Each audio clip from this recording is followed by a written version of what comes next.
so hello and नमस्ते दाजुभाइ दिदीबहिनीहरू के दिनुहुन्छ म चाहिँ टक्क आज अलि ढिला भ्लग सुरु पनि उठ्न त आज 5 बजी उठेको भ्लग चाहिँ 10 या 12 बजी होला 12 बजीतिर सुरु गरेर आज त्यहाँ पनि सबैलाई के छ तपाईँहरूको हालखबर खाना खानुभएको भएको छैन हो क्या हुनुहुन्छ मलाई त रियाले कसरी हेऱ्यो उता रिया छ बसन्त डक्टर हेलो ल त ट्रकको पारामा चट्ट एकछिन भेट्नुपर्छ क्या हुनुहुन्छ तपाईँहरू कस्तो भयो तपाईँको दिन हिजोको ब्लग हेर्नु भएको छ नि गरी हेरेर आउनु होला है त सो दाजुभाइ दिदीबहिनीहरू के हुनुहुन्छ तपाईँ त म चट्ट चौचो पकाएर खाएर यता फिजो गर्न आइसक्यो अब टक्क फिजो गरेर अहिले एकछिनमा तपाईँलाई भेट्छु है त चट्ट पारा आज चाहिँ पानी परेको छैन अहिलेसम्म पला जस्तो छ खतरा नि आऊ ल त दाजुभाइ दिदीबहिनीहरू अब एकछिनलाई भेट्नुपर्छ सो हेलो दाजुभाइ दिदीबहिनीहरू के दिनुहुन्छ म त चट्ट लाल मिसिन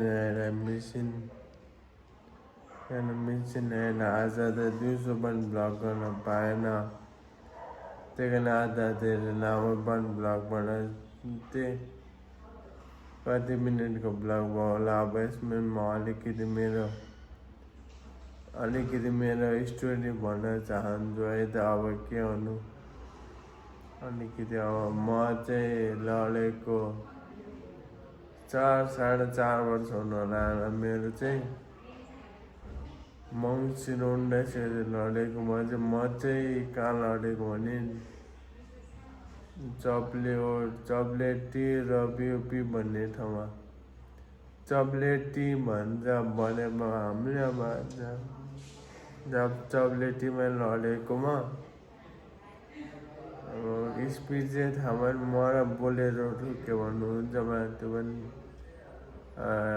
म र बोलेरो ठोक्यो भन्नुभएको त्यो मलाई थाहा छैन म के छ ठोकेको म अब बिहोस भइहालेँ लड्ने साथ अब लडेर कति 1 महिनापछि होस्याएको थियो अनि होस्याएर तपाईँको फर्स्टमा घर जाँदा दाइले चाहिँ मलाई भदाइमा लडेको भन्नुभएको थियो मलाई के भएको भने दाइलाई सोध्दा मेरो प्रेसिडेन्टलाई सोधेको मैले के भएको भन्दा भर्याङबाट लडेको निन्द्रामा हिँडेर भर्याङबाट लडेको भन्नुभयो अनि मलाई थाहा भयो पछि चाहिँ साथीहरू कसले मलाई भनेको मेरो एक्सिडेन्ट भयो भनेर अनि मात्र मलाई मेरो त एक्सिडेन्ट भएर चाहिँ म यस्तो भएर चाहिँ म 1 महिना कोमामा गएको छु भनेर मलाई बल्ल थाहा भएको के भन्छ दाजुभाइ दिदीबहिनीहरू यस्तो चाहिँ गाह्रो छ जिन्दगी 4.5 वर्ष भइसक्यो यस्तो भएको ड्याडी मम्मीको काठ भन्न पर्ने बेला यस्तो बेला ड्याडी मम्मीलाई सहयोग गर्नुपर्ने बेला आफै यस्तो भएर बसेको के हुनु दाजुभाइ दिदीबहिनीहरू जिन्दगी भनेको यस्तै कसलाई कसैले कहाँ के हुन्छ कसैलाई थाहा छ त्यही कारण हुनु आफ्नो ड्याडी मम्मीलाई माया गर्नु होला आफ्नो बाउ आमाभन्दा ठुलो कोही हुँदैन दाजुभाइ दिदीबहिनीहरू अब यस्तो आजै दिनमा सक्यो अब हामी भोलिको ब्लगमा भेट्नुपर्छ र अब शनिबार चाहिँ मलाई थाहा भएको जति स्टोरी हाल्छु मेरो